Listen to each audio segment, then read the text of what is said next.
Get ready for sportsball! This week at Hexside marks the beginning of Grudgby season. But where there's jocks, there's nerdy witches to bully. And Boscha is pulling out all the stops to make Willow's life a living hell. But if Grudgby's the only language she'll speak, Luz is going to make sure she hears her loud and clear. I'm Whitney Van Laningham, and today I'm breaking down Season 1, Episode 17 of The Owl House, Wing It Like Witches. Before we get started, I want to give a shout out to our super nerd sponsor of the day, Aaliyah Seward, for supporting us on Patreon. I also wanted to let you guys know that our buddy Nerdstalgic is making his first feature film, but he can't do it without you. He's kickstarting his movie Reset, and you can help him, and a slew of other creators who are involved, make this film a reality by donating.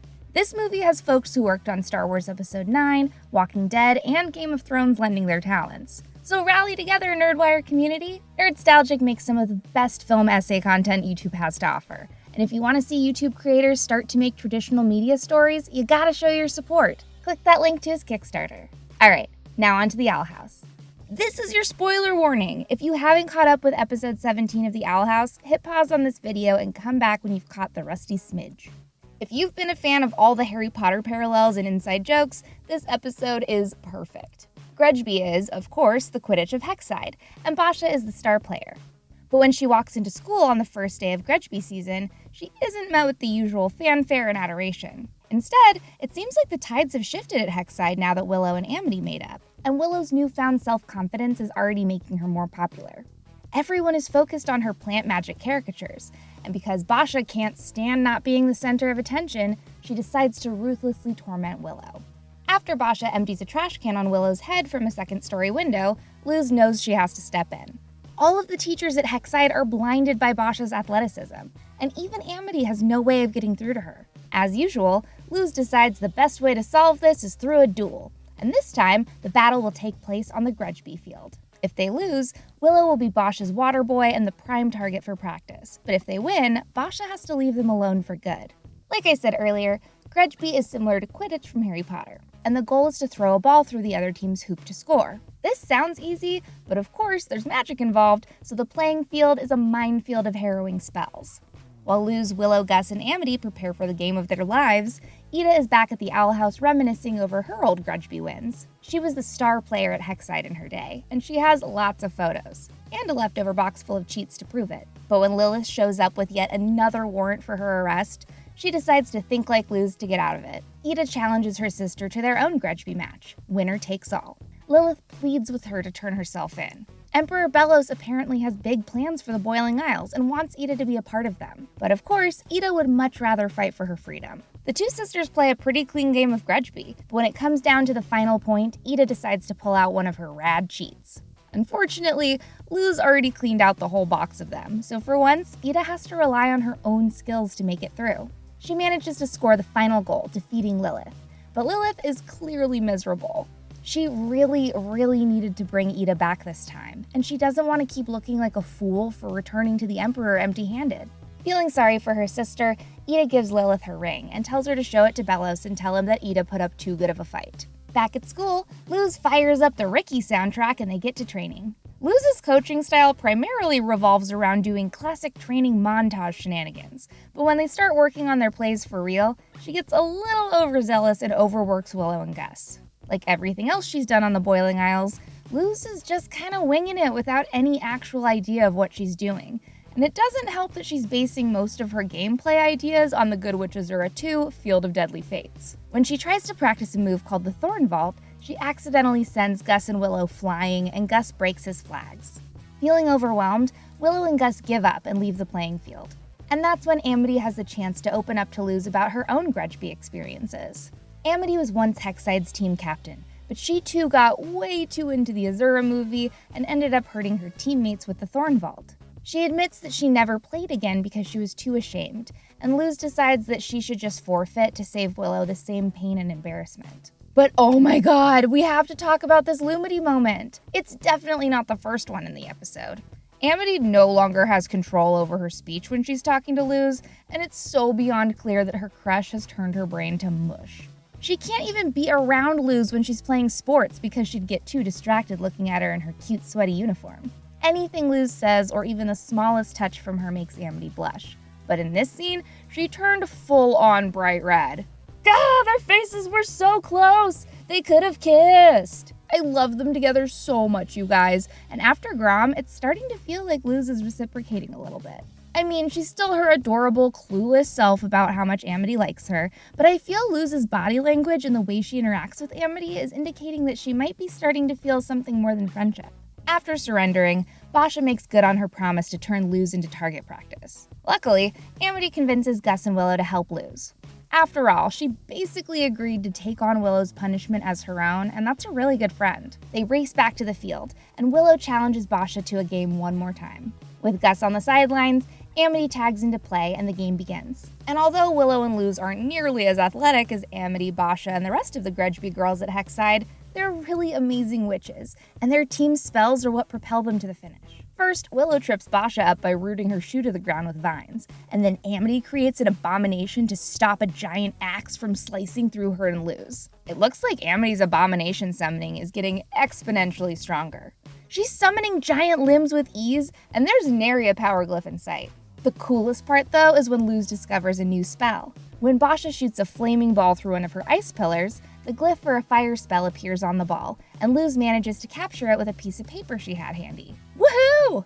Luz knows how to set things on fire! Now she knows light, ice, plant, and fire-making spells. And I know she's not exactly the valedictorian or anything at this point, but it's so cool to see her spell index continue to grow. For the winning play, Amity, Luz, and Willow work together and finally pull off the Thorn Vault. But surprise! Remember when I was going over the rules of Grudgby earlier? I left out a major thing.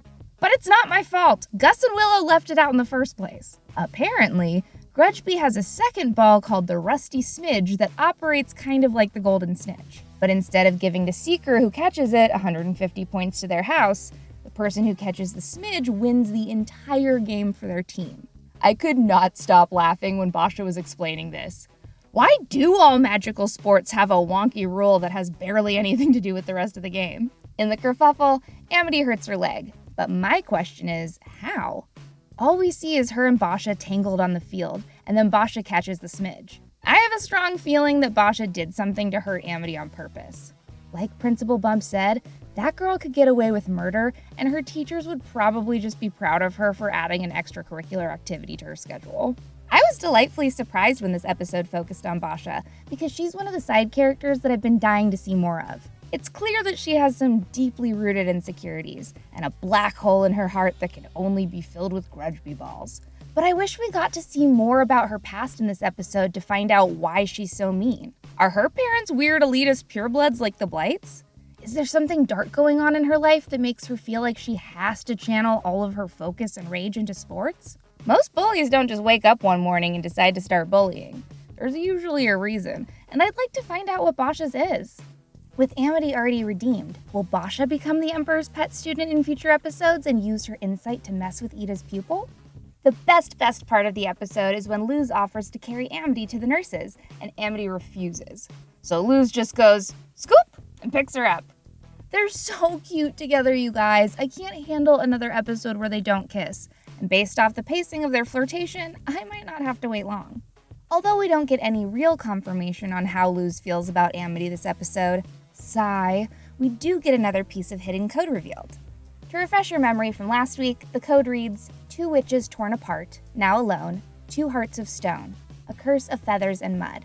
This week, the secret message reads, a betrayal. So the full code so far is 2 witches torn apart, now alone, 2 hearts of stone, a curse of feathers and mud, a betrayal.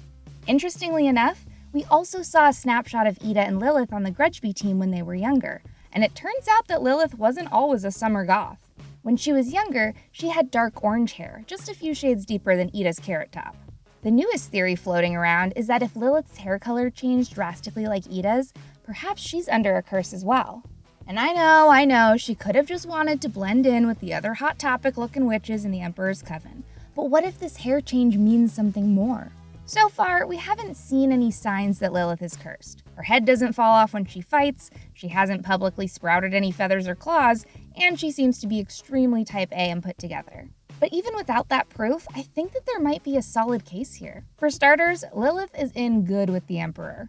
she probably has all kinds of access to advanced magic and counter curses to help keep whatever might be going on with her under wraps. Second, the secret weekly code in the series has always been assumed to be written about Ida and Lilith, obviously because it implicates two witches. But now that I have this theory floating around in my noggin, I feel like the Curse of Feathers and Mud might involve both of them. Why else would the message mention 2 witches and 2 hearts of stone if both of them aren't cursed? Also, when Ida set off to find the Bloom of Eternal Youth to help slow the aging part of the curse, who else is trying to find that same flower? Lilith. And true, she says that she's fetching it for Emperor Belos, but for all we know, that could be a lie. What if Lilith went after the bloom because she needed it to help slow down her curse? Perhaps that's also why she's so desperate to convince Ida to leave the Bad Girl Coven. Maybe she needs her sister to help her reverse both of their curses. But there's still that line about mud from the secret code that makes me feel like we're still missing a clue to exactly what the curse is. If it was just a curse of feathers, I'd be like, oh yeah, duh, Lilith is definitely gonna have a big raven reveal at the end of season 1. But because it's a curse of feathers and mud, I'm wondering if Lilith's curse has more to do with abomination magic or earth magic. Or maybe they both will be birds, but the mud will tie into it somehow when we learn more. There's another interesting part of Ida's history that we can piece together thanks to her old photos. In a brief shot, we can see this picture of young Ida, who looks to be arm in arm with another female witch. Now, this could just be a platonic arm linking, but this show has that big bi energy, so let's not count out another sapphic pairing. Also, it appears that Lilith is in the background of this photo with a jealous look on her face. Could she be pining after Ida's arm candy too? Perhaps this love/friendship triangle is what put a wedge between these sisters. Clearly the identity of this witch is being teased, but based on what we can see, she's wearing a red uniform indicating that she's on the bard track. She also has glasses, suspiciously like Willow's. We know Willow is being raised by her 2 fathers, but is it possible that this mystery bard is her bio mom? There's obviously some more hidden backstory to Willow and her power proficiency, so it wouldn't be out of this world to have her mother be a powerful witch as well. And a Willow-centric episode like this is the perfect place to start hiding some foreshadowing. I think some might look at this theory and say that it'd have more legs if this witch was on the plant track and not the bard track, but this might be a pseudo-red herring. What if this isn't her mother's floral finesse that Willow inherited, but her unique brand of social skills? Bards are known for their charisma, and this episode put a big focus on Willow becoming increasingly more popular now that she's finding her own self-confidence. Obviously, I could be way off base with this theory, but I could see a future storyline from the perspective of an adopted child meeting her biological mother and coming to terms with her legacy or sins. Anyways, folks, I'm gonna be daydreaming about that Lumity scoop all week. But I want to hear your Owl House theories in the comments. Do you think Lilith is cursed? Why is Boscha so mean? What will Lilith have to do next time if Ida still refuses to join the Emperor's Coven? Let me know in the comments below. Like and subscribe to Nerdwire, and scoop!